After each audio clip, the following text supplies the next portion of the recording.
LDS. Selamat malam pada Suster Meli, Suster Gabriel, Ibu Regina, Bapak Ibu, serta kaum muda yang dikasihi Tuhan.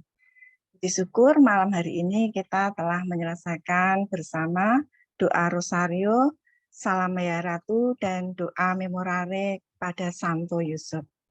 Untuk malam hari ini kita akan mendengarkan renungan atau pengajaran dari Romo Petrus Haryanto SCJ dengan tema Duc in Altum, Ready for About Load of Blessing. Mari Bapak Ibu kita persiapkan kembali hati dan pikiran kita.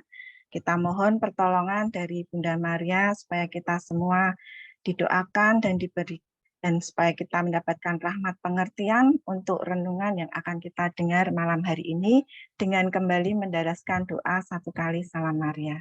Dalam nama Bapa, Putra dan Roh Kudus. Amin. Salam Maria, penuh rahmat Tuhan sertamu. Terpujilah engkau di antara wanita dan terpujilah buah tubuhmu Yesus.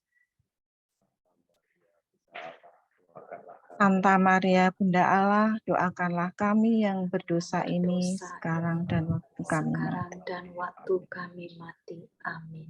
Dalam nama Bapa dan Putra dan Roh Kudus. Amin. Pada Romo Petrus Haryanto kami persilahkan. Baik, selamat malam semuanya. Salam jumpa untuk pertama kali dengan Anda semua. Saya sangat senang bisa menjumpai komunitas ini, komunitas doa, dan ini baru pertama kali saya. Ternyata saya lihat yang ikut bersama dalam Zoom ini ada 93-an tadi, gitu ya. Jadi bukan kelompok doa yang atau komunitas kecil, ini komunitas besar, dan saya sangat senang dan bersyukur bisa menjumpai Anda semua meskipun kita dibatasi oleh jarak, dan barangkali memang Tuhan punya cara ini, gitu ya. Sebelumnya saya memperkenalkan diri, nama saya Romo Petrus Haryanto dari Tarekat atau Kongregasi SCY, Imam-Imam Hati Kudus Yesus yang berpusat di Palembang, dan saya berkarya di Seminari Menengah Santo Paulus Palembang.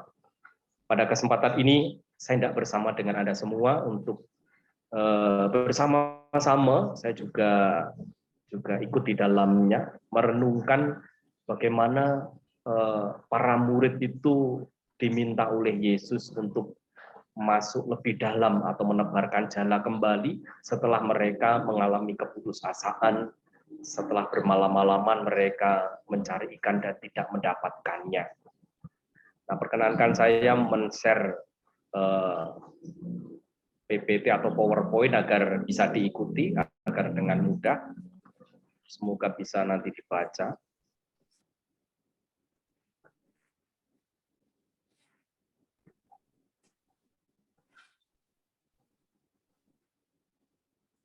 Baik.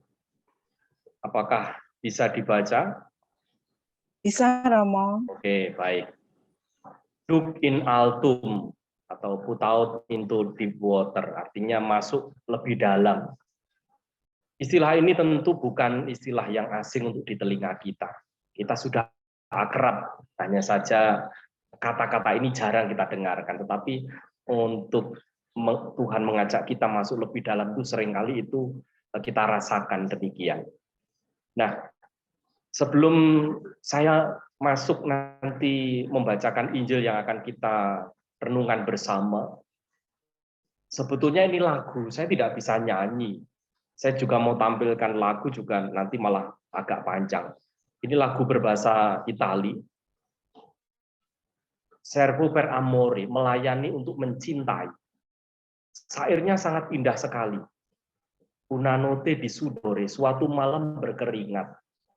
Ini juga akan menggambarkan nanti bagaimana dua murid itu atau para murid itu. Sulla barca in mezzo al mare, di atas perahu di tengah lautan. E mentre il cielo si imbiancagia, dan saat langit sudah memutih. Langit sudah memutih. Artinya sudah menunjukkan apa ya? Sudah sangat larut malam. Tu guardi le tue reti vuote, kamu melihat jaringmu kosong. malah voce che ti chiama, tapi suara memanggilmu. Un altro mare ti mostrerà. Laut lain akan menunjukkan padamu. E sulle rive di ogni cuore, dan di tepi setiap hati, jaringmu akan kau lempar. Le tue reti getterai. Offri la vita tua come Maria, persembahkan hidupmu seperti Maria di kaki salib atau sampai di kaki salib. E sarai servo di ogni uomo, dan kau akan menjadi pelayan setiap orang. Servo per amore, melayani untuk mencintai sebagai pelayan. Lalu syair selanjutnya, avanza fino silenzio, maju dalam diam. Fra le lacrime e speravi, antara air mata dan harapanmu. Che il seme sparso davanti a te. Semoga benih ini menyebar di hadapan. Cadese sulla buona terra, jatuh di antara tanah yang baik. Ora il cuore tuo è in festa. Sekarang hatimu sedang berpesta. Perché il grano biondeggia ormai, karena gandum sedang menguning. E maturato sotto il sole, itu telah matang di bawah matahari. Poi riporlo nei grani, kamu dapat menyimpannya dalam lumbung atau memanennya dan menyimpannya dalam lumbung. Selanjutnya, ini referensi seperti tadi, offri la vita tua come Maria, persembahkan hidupmu seperti Maria, ai piedi della croce, di kaki salib, e sarai servo di ogni uomo, dan Anda akan menjadi pelayan setiap orang.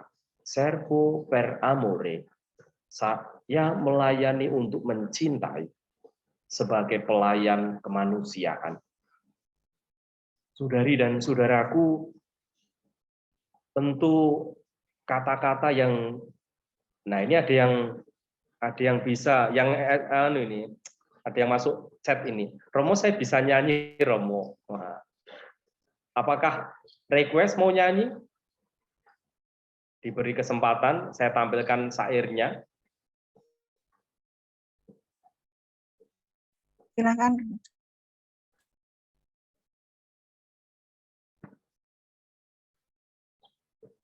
Silakan, Suster Meli. Saya ikut rengeng-rengeng nanti. Suster Meli dari Italia, Romo. Monggo, Suster, monggo. Baik. Tapi saya ke musik dulu, maaf ya.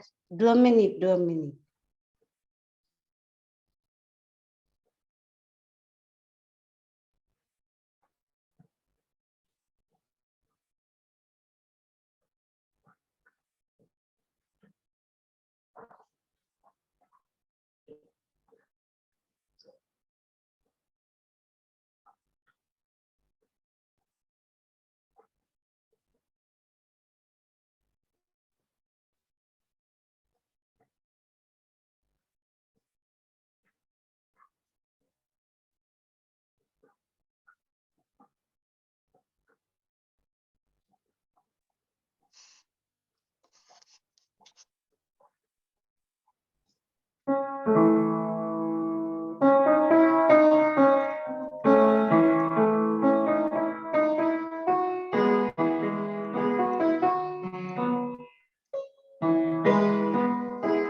Una notte di sudore sulle barche amore mentre si tu guardi le tue ma la voce che ti chiama un mare ti mostrerà e sulle rive le tue reti getterai. Offri la vita tua come Maria ai piedi della croce e sarai servo di ogni uomo sempre per amore sacerdote per l'umanità.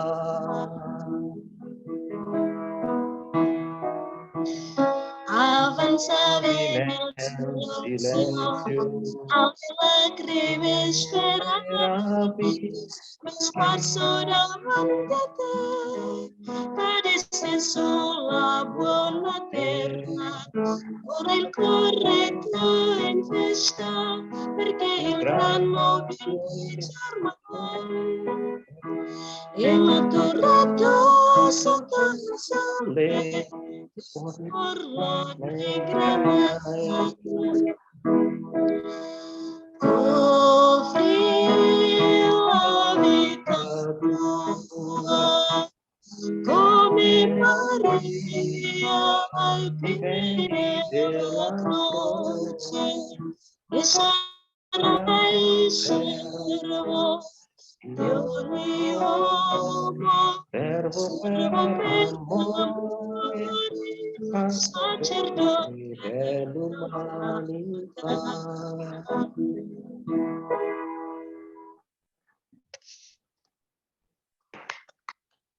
Terima kasih, Suster. Suaranya bagus. Sama-sama kasih Romo. Ya. Baik, sangat inspiratif syairnya bahwa kita seakan dibawa masuk dalam pergulatan seorang nelayan atau mereka yang mencari mata pencariannya di lautan yang tidak jelas kadang. Dub in altum. Kata ini akan kita gemakan secara lebih intens. Saya berharap mulai malam ini atau hari ini dan seterusnya, sehingga mendorong kita untuk mengingat masa lalu dengan rasa syukur, tapi juga menjalani masa kini dengan penuh semangat. Dan yang lebih mendesak adalah membuka diri dengan percaya diri ke masa depan atas tugas-tugas dan tanggung jawab kita. Kita akan membaca Injil Lukas 5 ayat 1 sampai 11 ini. Nanti kita akan belajar bagaimana 3 hal ini kita gemakan di dalam hidup kita. Petrus menebarkan jala karena Tuhan memerintah. Lalu Petrus tersungkur di hadapan Tuhan. Lalu Petrus meninggalkan segala sesuatu mengikuti Yesus. Mungkin ada yang siap dengan Alkitabnya. Saya minta 1 volunteer untuk membacanya.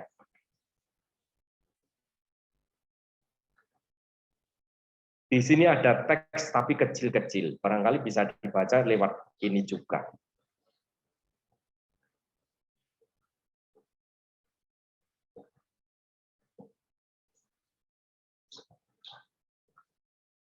Ada yang mau menjadi volunteer untuk membaca ini? Romo, Monggo, dipersilahkan. pembacaan dari Injil Lukas bab 5 ayat 1 sampai dengan 11. Pada suatu kali, Yesus berdiri di pantai danau Genesaret, sedang orang banyak mengerumuni dia, hendak mendengarkan firman Allah. Ia melihat 2 perahu di tepi pantai. Nelayan-nelayannya telah turun dan sedang membasuh jalannya. Ia naik ke dalam salah satu perahu itu, yaitu perahu Simon, dan menyuruh dia supaya menolakkan perahunya sedikit jauh dari pantai. Lalu ia duduk dan mengajar orang banyak dari atas perahu. Setelah selesai berbicara, ia berkata kepada Simon, "Bertolaklah ke tempat yang dalam dan tebarkanlah jalamu untuk menangkap ikan." Simon menjawab, "Guru, telah sepanjang malam kami bekerja keras dan kami tidak menangkap apa-apa. Tetapi karena Engkau menyuruhnya, aku akan menebarkan jala juga." Dan setelah mereka melakukannya, mereka menangkap sejumlah besar ikan sehingga jala mereka mulai koyak. Lalu mereka memberi isyarat kepada teman-temannya di perahu yang lain, supaya mereka datang membantunya. Dan mereka itu datang Lalu mereka bersama-sama mengisi kedua perahu itu dengan ikan hingga hampir tenggelam.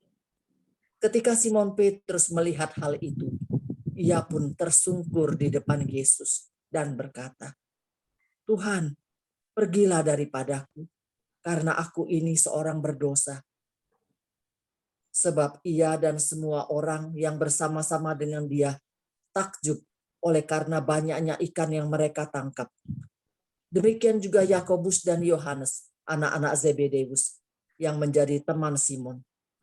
Kata Yesus kepada Simon, "Jangan takut, mulai dari sekarang engkau akan menjala manusia." Dan sesudah mereka menghela perahu-perahunya ke darat, mereka pun meninggalkan segala sesuatu, lalu mengikut Yesus. Demikianlah sabda Tuhan. Terpujilah Kristus. Mari kita hening, kita bisa mengulangi membaca sekali, dua kali lagi, sambil kita mengingat tiga hal yang tadi di awal saya sampaikan, bagaimana Petrus bersedia menebarkan jala atas perintah Yesus, lalu yang kedua Petrus tersungkur, lalu yang ketiga Petrus meninggalkan semua dan mengikuti Yesus.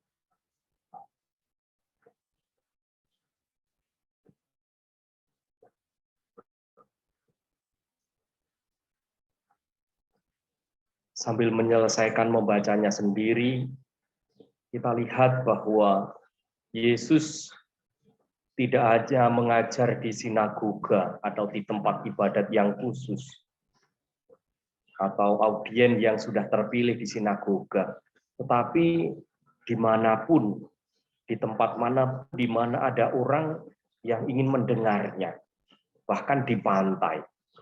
Bahkan saat ini kita sedang online, sedang di tempat masing-masing, kita bisa mendengarkan sabda ini.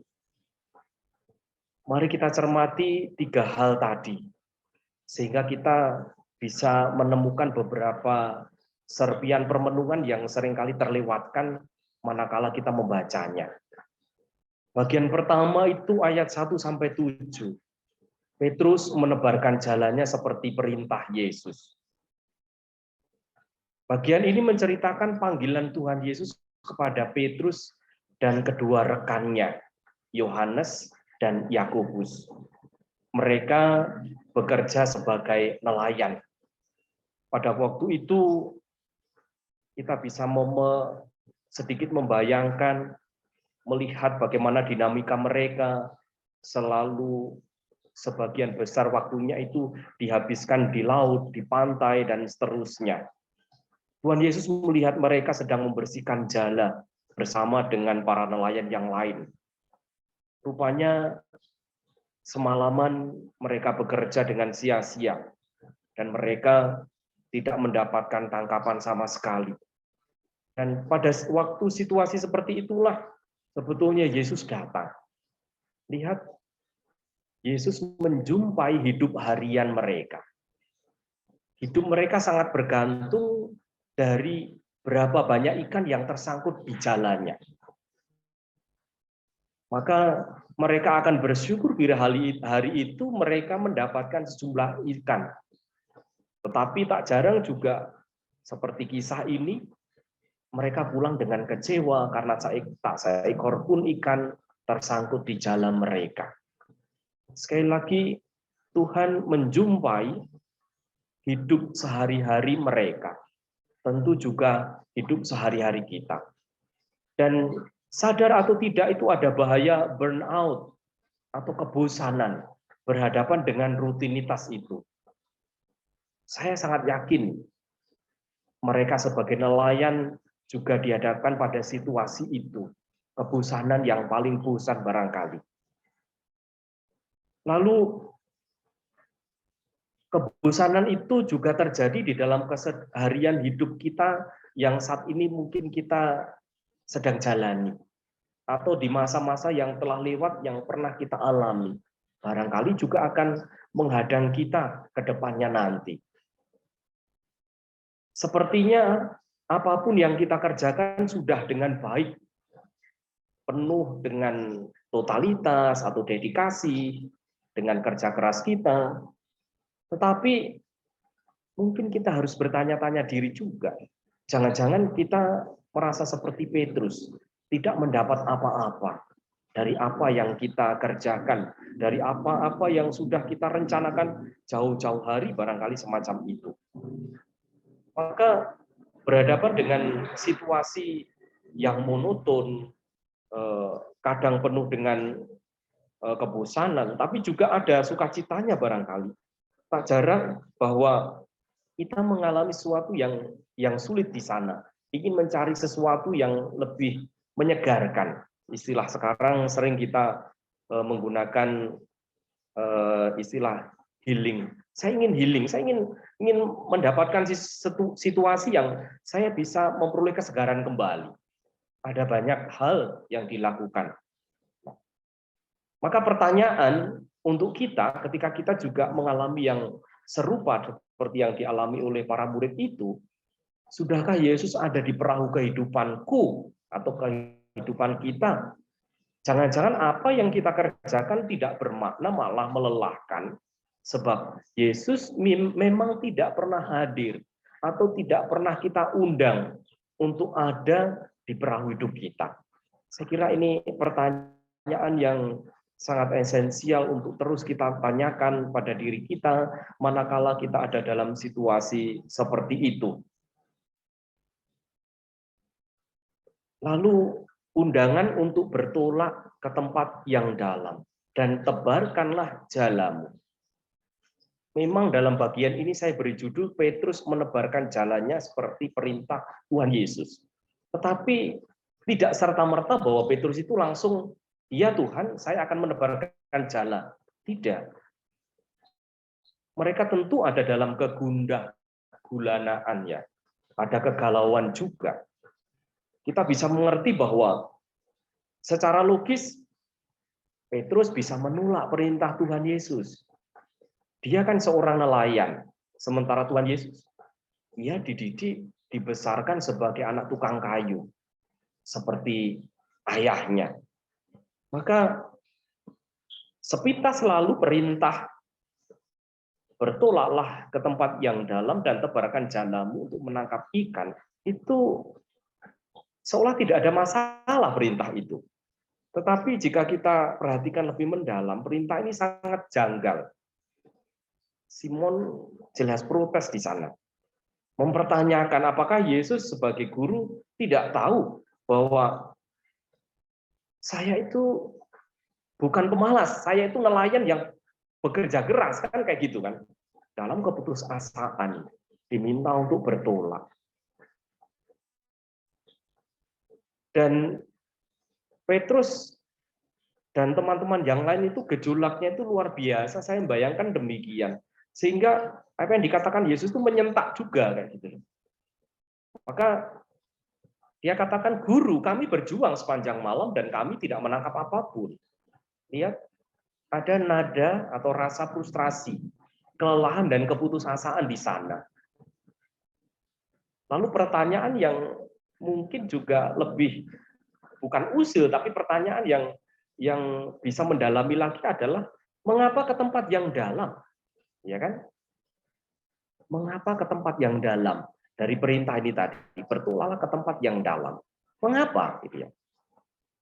Kita bisa menjawabnya bahwa karena kalau hanya merayap-rayap di bibir pantai dengan gelembung-gelembung ombak semacam itu, kita akan menjumpai barangkali ikan-ikan kecil yang sering kita sebut ikan teri itu. Dan di tempat yang dalam tentu lebih banyak ikan. Dan kemungkinan juga lebih besar-besar ikannya. Lihat, secara manusiawi Yesus juga menangkap kebutuhan mereka sebetulnya. Mereka butuh ikan ketika mereka bekerja keras itu. Lalu pertanyaan seperti ini tentu juga mesti ditanyakan juga kepada kita. Mengapa ke tempat yang dalam? Kita perlu bertolak lebih jauh ke tempat yang lebih dalam. Tempat yang lebih dalam tentu diri kita sendiri. Agar kita lebih mampu mengalami kehadiran yang ilahi. Dan semakin mengenali diri kita sendiri. Kelebihan kita, kelemahan dan kekurangan-kekurangan kita. Dan manusia lebih mampu masuk ke dalam ruang batin dan menjumpai dirinya sendiri, bukan dalam hingar-bingar kemeriahan fisik material. Tetapi pertama-tama kebanyakan orang dalam keheningan. Memang ada dalam hingar-bingar, keramaian, orang bisa menciptakan keheningan atau waktu hening. Bisa. Tetapi sebagian besar orang, saya yakin, sulit untuk menemukan itu. Saya pribadi tidak bisa di tengah keramaian untuk itu. Bahkan ketika di bis, dalam perjalanan, mengisi waktu dengan berdoa rosario. Tapi ketika mendengar di kanan kiri ngobrol, kadang saya masih terganggu semacam itu. Nah, tapi saya selalu mengusahakan hanya menjam, tidak menanggapi hanya gitu saja. Tapi pada dasarnya terganggu kayak gitu loh, tidak, atau sulit fokus semacam itu. Nah, undangan untuk masuk atau untuk ke tempat yang dalam ini adalah undangan untuk selalu kembali ke sumber asal kita, yaitu Allah. Jadi, ketika kita masuk ke kedalaman diri kita, mengenali siapa diri kita menemukan di sana yang namanya suara hati. Yang kita kenal suara hati tidak pernah salah. Dan suara hati jelas. Di sana ada roh yang memimpin kita. Dan kita tahu bahwa beriman dan menaruh harapan yang teguh, jelas di sana kita sungguh-sungguh mau menyerahkan diri kita, mau dibimbing. Dan beriman penuh harapan itulah yang akhirnya juga menghantar kita untuk menemukan dan mengalami kehadiran Allah yang kita imani itu. Simon menaruh harapan pada Yesus. Maka karena engkau menyuruhnya, aku akan menebarkan jala juga. Kesannya itu kayak apa ya? Kayak sambil lalu gitu ya. Tapi saya mengajak kita semua untuk melihat bahwa itulah iman Petrus. Harapan Petrus itulah. Barangkali juga berkecamuk di dalam dirinya itu, kalau orang Palembang bilang itu hatinya itu gontok-gontokan. Hatinya itu berkecamuk itu ya. Tapi dia katakan, karena engkau menyuruhnya, aku akan menebarkan jala juga. Mungkin agak sedikit emosi mungkin ya. Di manakah kita menemukan tempat yang dalam sebagai anggota murid Tuhan? Kalau dikatakan itu undangan itu untuk kembali ke sumber asal kita, yaitu Allah. Apakah dalam Ekaristi yang kita rayakan? Dalam sabda yang kita baca atau kita dengarkan? Atau apalagi? Tentu kita bisa menginventarisir ya, apa-apa yang selama ini sedang kita hidupi. Di mana kita memenuhi undangan untuk kembali ke sumber asal kita, yaitu Allah. Ada banyak cara itu. Tapi yang terpenting adalah bagaimana setelah menemukan tempat yang dalam itu, kita menghidupinya. Kita merasakan apa yang terjadi di dalamnya itu. Nah, saya mengajak melihat situasi yang akhir-akhir ini barangkali cepat atau lambat akan kita tinggalkan. Situasi normal pasca pandemi. Mungkin selama pandemi kita ikut heboh dengan berbagai isu publik. Lalu kadang barangkali kita juga lupa menantang diri sendiri agar bangkit dari situasi itu, keluar dari kemelut, dan merasakan kebebasan dari segala keterikatan yang tidak sehat. Bisa jadi kita juga ambil bagian, merasa hebat, melontarkan kritik sana-sini, entah mengkritik mereka yang punya wewenang, mengatasi situasi pandemi atau apa, atau banyak hal lingkungan yang barangkali dicermati mengundang kita untuk melontarkan kritik atau komentar. Sementara diri sendiri kadang kita tetap diam atau kita menikmati keterkungkungan dalam sabotase atau berupa sikap malas karena ini pandemi, kita harus ambil jaga jarak dan seterusnya. Seperti saya sebagai imam di seminari yang harus mengajar jarak jauh karena para murid kita kembalikan ke paroki masing-masing, sehingga di rumah ya waktunya hanya mengajar jarak jauh. Setelah itu, jadi waktu sebagian besar dihabiskan untuk sendiri. Lihat, kalau kita tidak hati-hati, kita ada dalam keterkungkungan yang lama-lama juga akan menutup kita sendiri. Nah, kebiasaan bermalas-malasan tentu itu pelan-pelan tumbuh. Mungkin rasa putus asa, frustrasi, pasrah, sedih juga, manakala juga anggota keluarga atau anggota komunitas kita, bahkan juga ada yang meninggalkan kita akhirnya. Dan bisa jadi juga menjadi beban untuk tidak pergi ke tempat yang Tuhan minta, atau ke tempat di mana Tuhan sedang menunggu.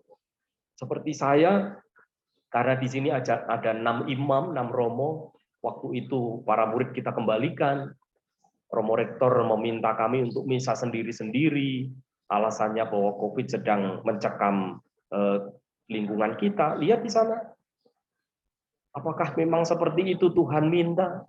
Tidak jelas juga. Kadang kita ada dalam situasi abu-abu. Tetapi tetap diam, ini menjadi godaan yang halus ya. Karena itu akan lebih membahayakan. Diam diri. Sementara orang lain barangkali membutuhkan bantuan, orang lain membutuhkan pencerahan, dan seterusnya, dan seterusnya. Meskipun kita juga bisa berpikir secara positif, berkat pandemi, ada banyak hal yang bisa kita dapatkan, kita temukan. Kreativitas muncul, dan seterusnya. Tetapi Paus Fransiskus mengingatkan kita juga, jangan kita bermalas-malasan untuk tidak datang ke gereja, untuk hanya diam di rumah, dan seterusnya. Paus Fransiskus menegur itu. Meski masih belum pasti berakhirnya pandemi, saya yakin di beberapa tempat sudah tidak terasa. Walaupun ada di dalamnya itu terus ada dinamika itu.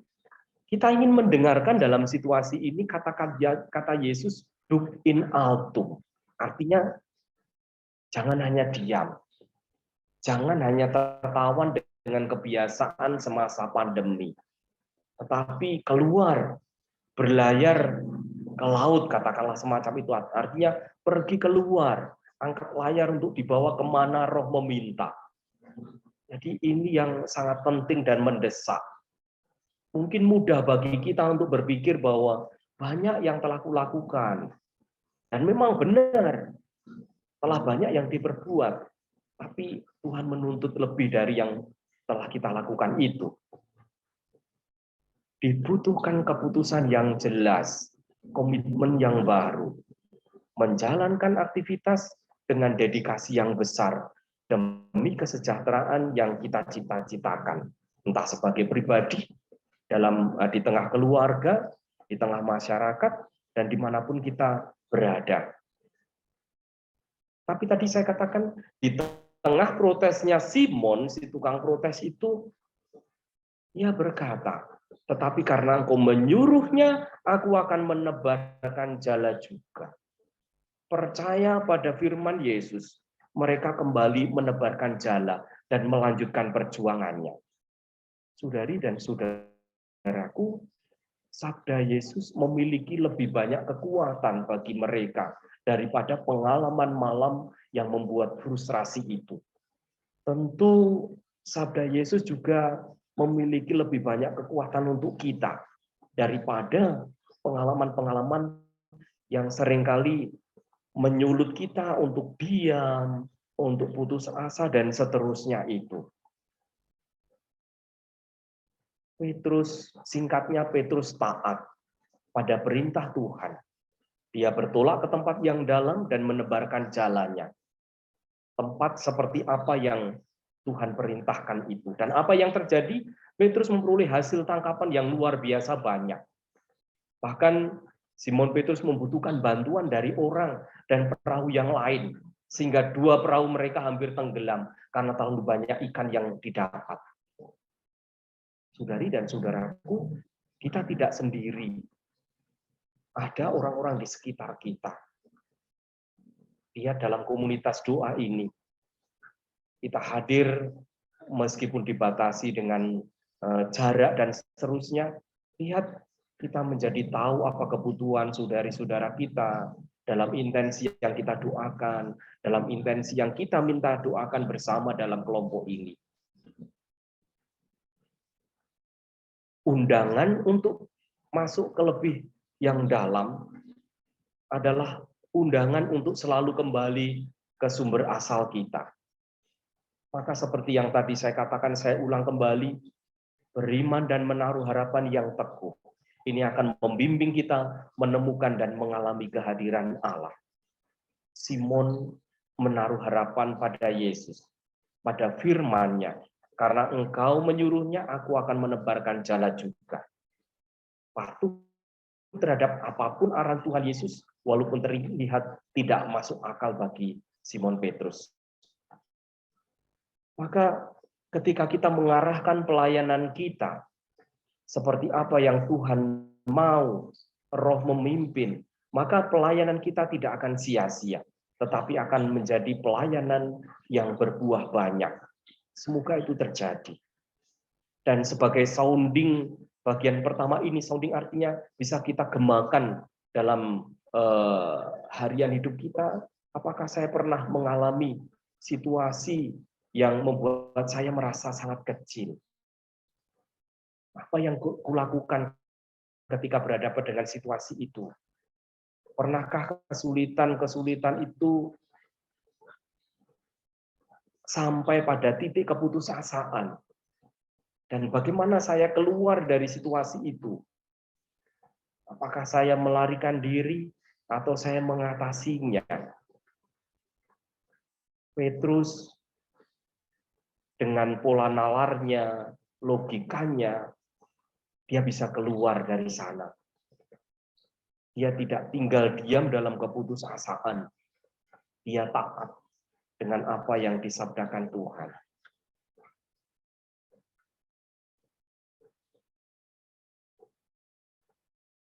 Oh ya, ini apakah berhenti ada pertanyaan atau kita selesaikan dulu ya? Selesaikan dulu saja. Oke, baik ya. Oke, kita masuk dalam bagian yang kedua. Bagaimana Petrus tersungkur di hadapan Tuhan Yesus. Pada ayat 8-10. Saya melihat bahwa Tuhan Yesus memperkenalkan dirinya secara tidak frontal. Artinya nggak aneh-aneh.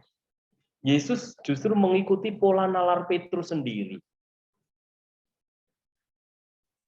Yesus membiarkan Petrus ya mungkin protes dan seterusnya. Petrus kan merasa dirinya paling tahu bagaimana dan kapan mencari ikan. Maka bisa jadi Petrus juga sangat emosional macam itu. Lalu nalar Petrus juga mengatakan bahwa permintaan Tuhan Yesus menjala ikan di siang hari adalah tidak masuk akal. Karena bagi nelayan, ya melaut itu pada malam hari, gitu ya. Kecuali refreshing ya. Refreshing para fisherman atau tukang mancing itu biasanya dia siang hari gitu ya. Yang dapat itu ya. Dapat ya mungkin tidak seperti yang diharapkan. Cuaca juga tidak terprediksi. Tetapi nalar Petrus, logika Petrus itu bekerja keras. Dalam hatinya ia berpikir, ini pasti orang bukan sembarangan, bukan orang biasa. Ia pasti berasal dari Allah. Maka Petrus tersungkur di kaki Yesus. Lihat perubahan di sana, ketaatan Petrus mendorongnya untuk sungguh-sungguh menemukan siapa Yesus sebenarnya ini. Lalu setelah mendapat tangkapan yang begitu banyak, Petrus tersungkur di hadapan Tuhan Yesus. Orang yang ada di hadapannya itu bukan orang biasa. Dan itulah sikap Petrus tersungkur. Petrus merasa tidak layak untuk berdekatan dengannya. Ia sadar dirinya bukanlah siapa-siapa di hadapan Tuhan, melainkan hanya seorang pendosa. Saya tidak layak menerima ini. This is too good to be true. Dan Yesus lihat, dia meneguhkan Petrus. Jangan takut. Mulai dari sekarang, engkau akan menjadi manusia. Kata-kata peneguhan untuk Petrus. Dan kita bisa mengerti ternyata sikap Petrus itu justru menunjukkan bahwa dia memiliki hati yang benar. Ya, ketika ia masuk lebih dalam ke dalam dirinya sendiri, ya, dia memiliki hati yang benar untuk dibentuk menjadi seorang murid. Nah, ini dunia saya di formatio di seminari. Sering saya mengajak anak untuk masuk lebih dalam. Apa yang kamu pikirkan dan apa yang kamu rasakan. Kamu ingin menjadi imam. Maksudnya ini apa? Yang kamu pikirkan apa? Dari tahap ke tahap, tahun pertama, kedua, ketiga, dan terakhir, anak-anak semakin sungguh-sungguh memurnikan itu. Petrus tidak hanya menyesal atau bertobat, tetapi dia menyerahkan dirinya untuk mengikuti Tuhan. Peristiwa ini menjadi titik balik bagi Petrus. Berbalik kepada Allah artinya melepaskan prinsip hidup pribadi demi prinsip Allah atau hikmat Allah sebagai pedoman hidup. Nah, ini yang seringkali kita merasa sulit. Melepaskan prinsip hidup pribadi. Sering kita ada hanya pada tahap rasionalisasi kita, tahap rasio. Tahap apa yang saya rasakan sendiri.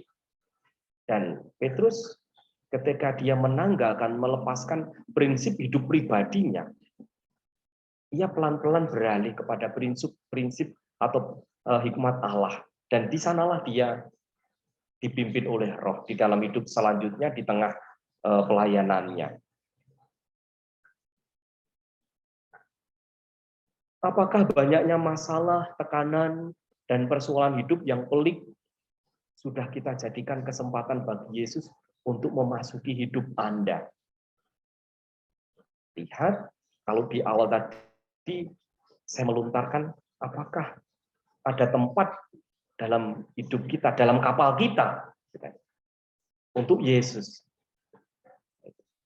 Di sini, bagi Yesus, apakah ada tempat untuk memasuki hidup saya? Lihat, semakin mendalam di sana. Apakah Anda tetap taat ketika Yesus ingin Anda bertahan, terus berjuang, tanpa berputus asa? Manakala kita dihadapkan kesulitan, Yesus berbisik kepada kita, sanggupkah kamu untuk bertahan, memperjuangkannya kembali? Atau kita lebih memilih menyerah, kehilangan harapan?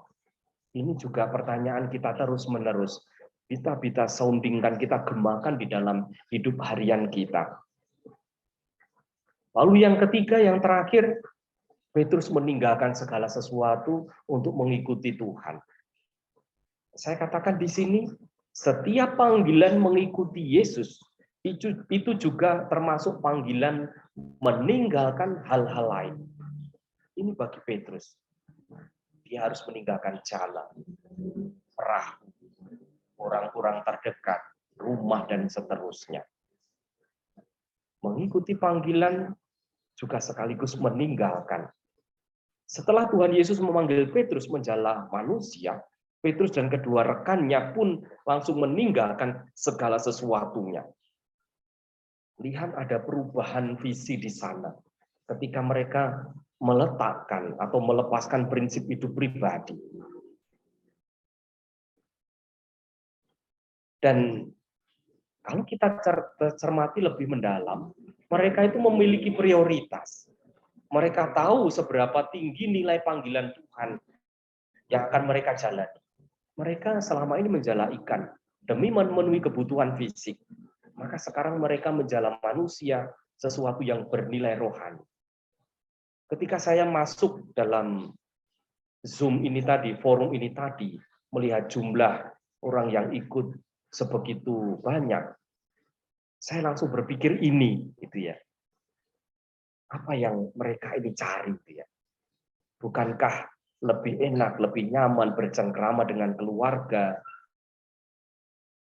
lalu menikmati waktu-waktu keluarga, tetapi mereka meluangkan waktu untuk bersama yang lain. Bersama dengan yang lain memanjatkan doa, melantunkan pernik-pernik rosario dan mendengarkan sabda. Lihat, kita sedang ada dalam situasi menentukan prioritas dan memilih prioritas. Dan ini tentu kita digiring, dipimpin oleh Roh itu sendiri. Yang lebih penting bahwa apa yang mereka lakukan sekarang tidak akan pernah sia-sia, seperti hasil tangkapan malam sebelumnya. Pilihan sikap, tindakan meninggalkan segala sesuatu seperti yang dilakukan oleh para murid merupakan harga untuk mengikuti Yesus. Lihat, dituntut korban di sana.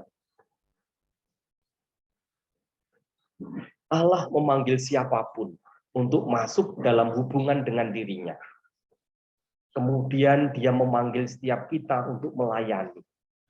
Saya sangat yakin bahwa Anda semua tidak berlama-lama untuk berkumpul dalam forum seperti ini saja, tetapi keluar untuk melayani keluarga, melayani orang-orang di tempat kerja, dan seterusnya, dan seterusnya.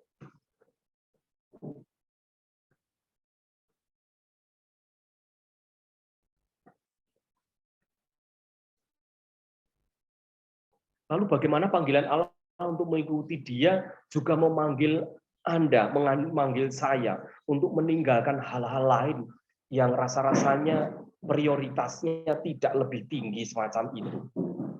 Lalu bagaimana Anda atau kita dapat mempercayakan hal-hal yang kita tinggalkan itu kepadanya?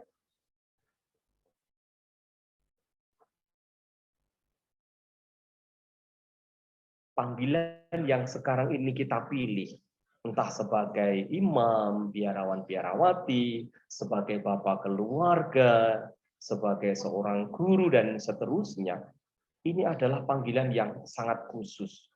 Tidak semua orang dipanggil dengan cara demikian. Artinya, tidak setaat yang kita perjuangkan barangkali. Tidak sebesar dedikasi yang kita persembahkan barangkali. Sering kita mengalami keputusasaan dalam panggilan ini, tentu kita berpikir lebih jernih. Oh iya, mungkin ada begitu banyak orang yang juga mengalami lebih sulit dari apa yang saya tanggung sekarang ini. Maka Petrus mengatakan, baiklah tiap-tiap orang tinggal dalam keadaan seperti waktu ia dipanggil Allah. Maksudnya apa? Jika seorang mendapatkan panggilan Tuhan ketika dia masih berstatus budak, maka dia pun bisa menjalankan panggilannya dengan status budak pula. Bahkan ketika Paulus dipanggil menjadi rasul, dia masih tetap bekerja sebagai pembuat tenda.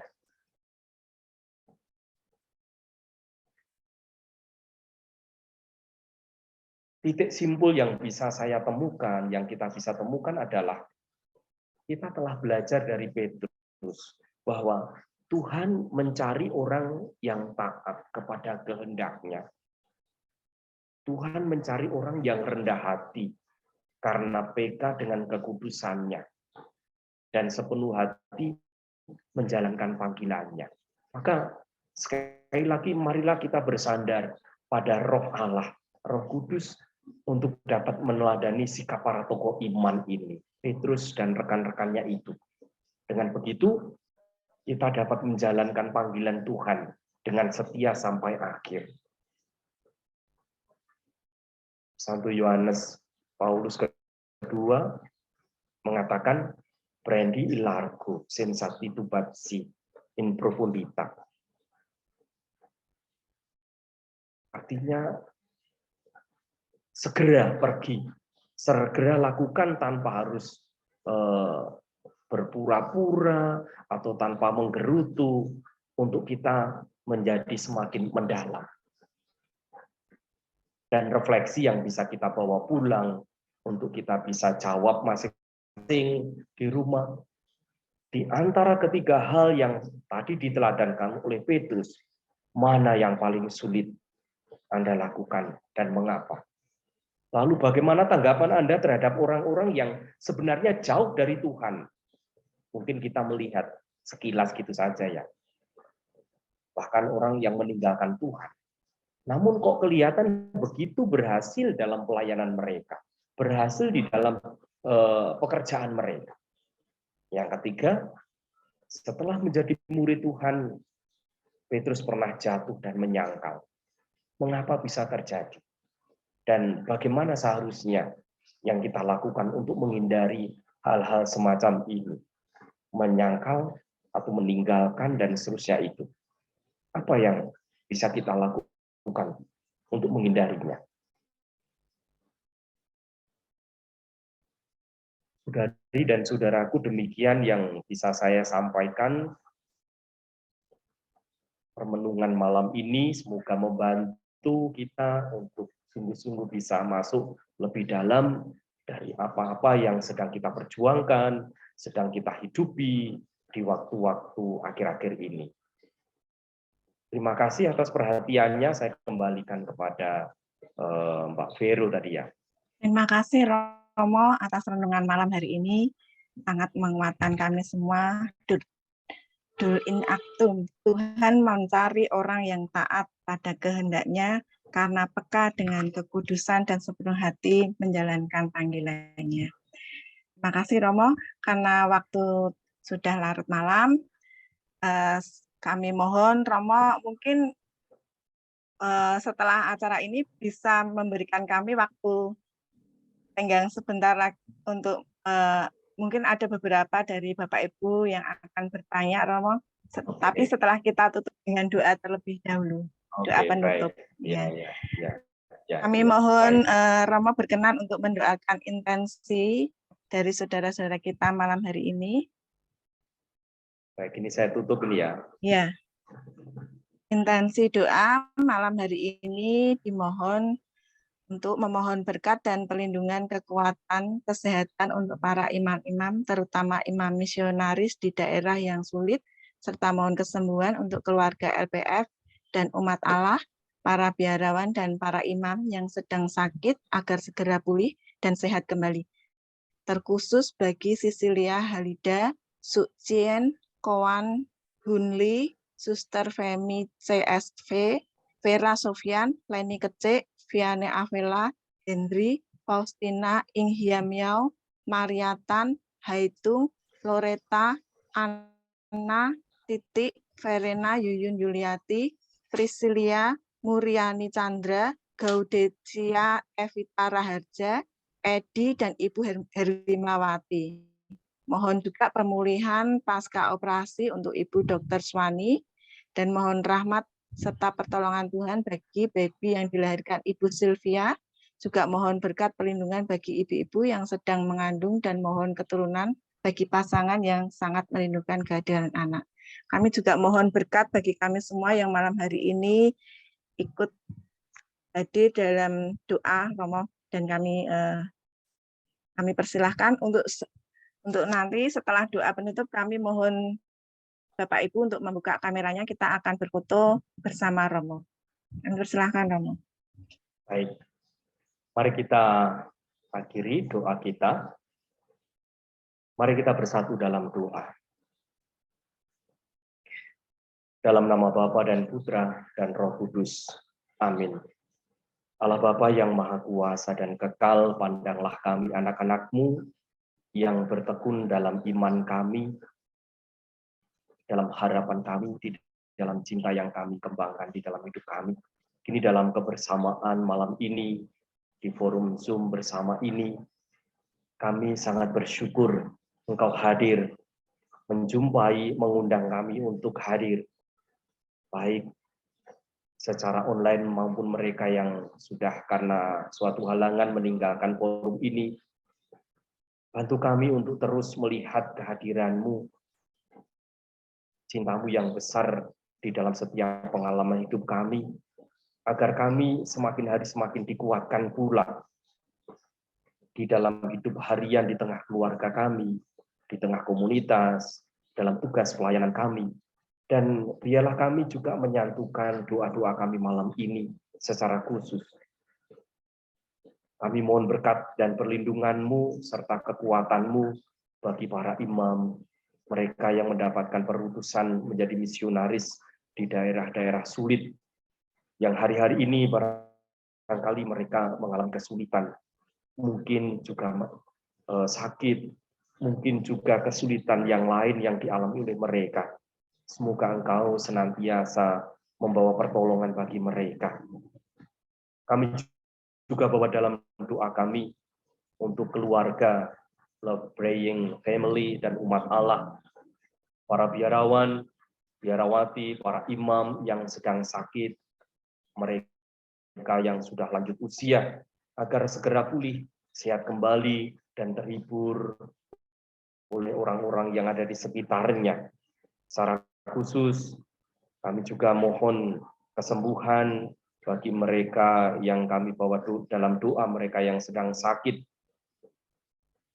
Cecilia Halida, Sucian Kwan, Hunli, Suster Femi, CSV, Vera Sofian, Leni Kecil, Wiania Vela, Hendri, Faustina, Yam Miao, Mariatan, Haitung, Floreta, Ana, Titi, Verena, Yuyun, Yulianti, Priscilia, Muriani Chandra, Gaudesia, Evita Raharja, Edi, Ibu Heli Mawati, dan mereka yang sedang terbaring sakit dimanapun mereka berada.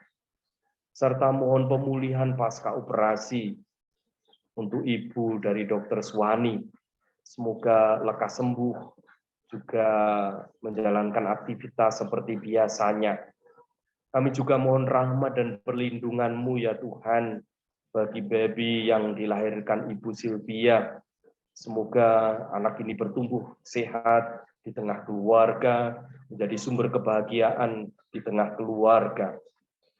Juga tak lupa kami juga mohon berkat-Mu, perlindungan-Mu bagi mereka, ibu-ibu yang sedang mengandung. Semoga mereka selalu hati-hati menjaga kandungannya bersama dengan orang-orang yang dicintainya yang ada di sekitarnya. Dan mohon keturunan bagi pasangan yang sangat merindukan kehadiran anak.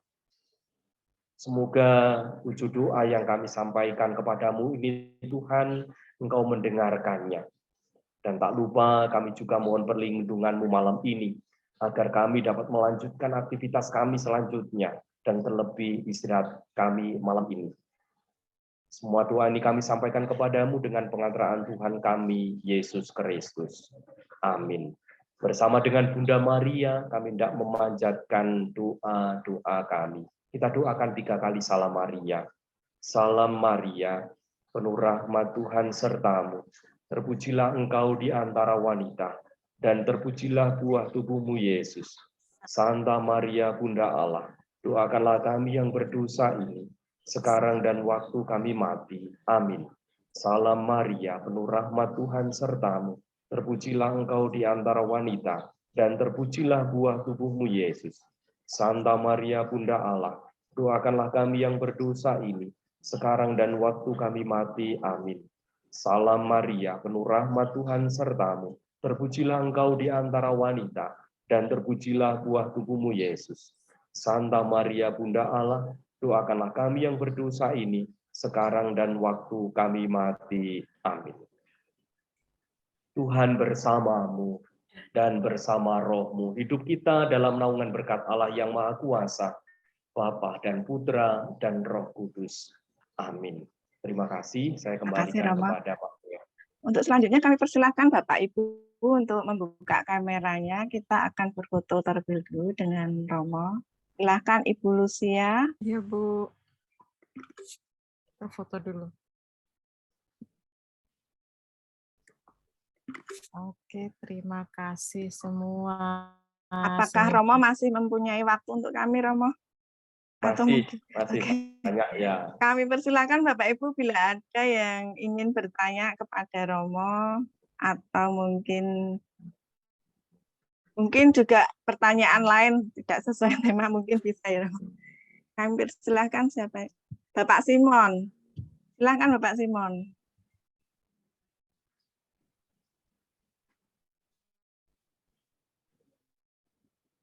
Mic-nya masih.